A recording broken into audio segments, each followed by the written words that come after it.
So we're looking at standard form. What is standard form? Standard form allows us to express really large or really small numbers in a quite simple way. Why is it important? Well, we use it in scientific papers. We use it to express, like I say, very large quantities, for example, the mass of the Earth, or really small quantities, for example, the diameter of a hydrogen atom. And why is that so important? Well, because these numbers are so large or so small, it's very easy to miss out some of their numbers in the middle or the end or the start if we try and write them out in full all the time. So standard form is actually a more accurate way of writing those numbers and making sure we don't miss out any place values. So as an example, if I write some standard form, if we had 3 times 10 to the 6, that would be the same as 3, 0, 0, 0, 0, 0, 0. Now, how do I know those two are the same? Well, if I look at times 10 to the 6, that's telling me how many places 3 has moved from here, which is the units value, which is where what I've expressed it as here, to here, which is where I end my value. So if I look, it's moved 1, 2, 3, 4, 5, 6 places, hence times 10 to the 6. So let's look at a different example. If we look at 2 times 10 to the 5, well, that would be 2, 0, 0, 0, 0, 0. And again, if we look at how many times that's moved, I'm looking for it to have moved 5 place values, and it's gone 1, 2, 3, 4, 5. Therefore, I know that I've written it correctly. As I said, standard form isn't just large numbers, it's all very small numbers as well. To show a small number, instead of a positive power of, I'm going to have a negative power of. So if I had 2 times 10 to the minus 3, well, that's going to be 0.002. And let's see if it's moved 3 place values. Well, it's gone from here to here to here to here, which is 1, 2, 3. So therefore I know that I've written it correctly. Last one then, we can also write place value, standard form, with decimal points. So if we had 2.4 times 10 to the minus 3, that would be 0.0024. And again, if we look at the 2 starts here and ends at 1, 2, 3. Therefore I know I've done it correctly. It is important that we always know the standard form must be a whole number followed by a decimal point and any other numbers that it might represent. It cannot be 2 whole numbers before the decimal point. Now we know what standard form is, it's important that we can manipulate standard form. So we'll start looking at multiplication. So for example, if I had 3 times 10 to the power of 5 times 2 times 10 to the power of 4, well, the first thing to do is to look at the numbers, and these are just going to be multiplied as normal. So I have 3 times 2, which is 6, and then we look at the standard form. Well, 10 to the power of 5 times 10 to the power of 4. We should remember from the rules of indices that when we multiply indices, we actually add them, which means that I'm going to get my final answer as 6 times 10 to the power of 5 plus 4, which is of course 9. If we look at another example then, let's look this time at 4 times 10 to the power of 8 times 2.5 times 10 to the power of 7. Well, again, the first thing I look at is the numbers in front of the powers of. So we have 4 times 2.5, which is 10.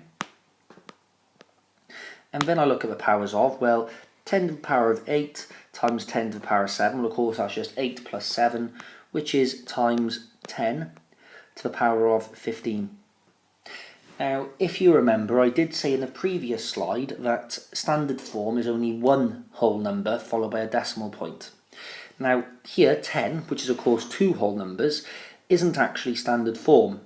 Therefore, I'm going to divide 10 by 10 and multiply 10 to the power of 15 by 10, and that will give me my correct answer, which is 1 times 10 to the power of 16.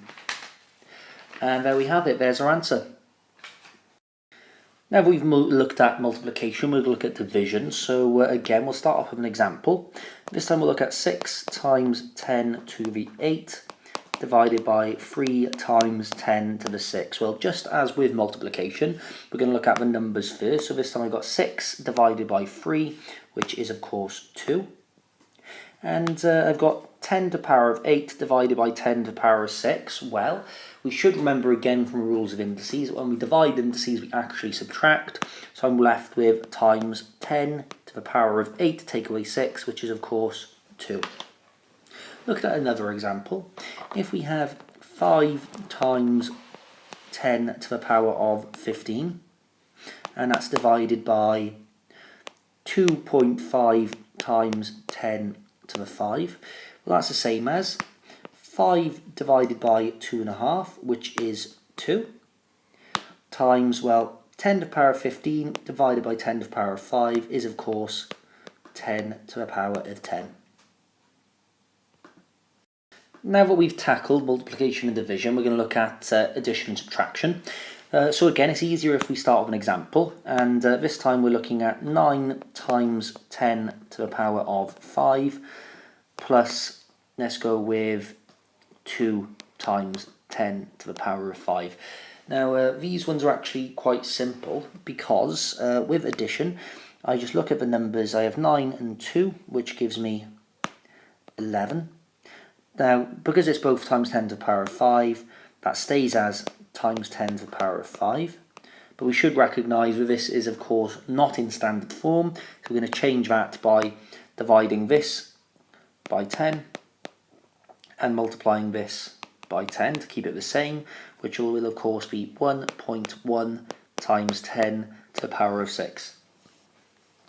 Now addition isn't always this simple. If we look at 9 times 10 to the power of 5 plus 6 times 10 to the power of 4. Here we'll notice that the powers of are actually different. Now when we add standard form, it's very important that the powers are the same. So to do this, I'm going to look at 6 times 10 to the power of 4 and I'm going to manipulate it. Now I'm going to do that by, as we did previously, I'm going to divide 6 by 10 and multiply 10 to the power of 4 by 10. Now that will give me the sum, 9 times 10 to the power of 5 plus 0.6 times 10 to the power of 5. Now that the powers are the same, I can actually add those straight away.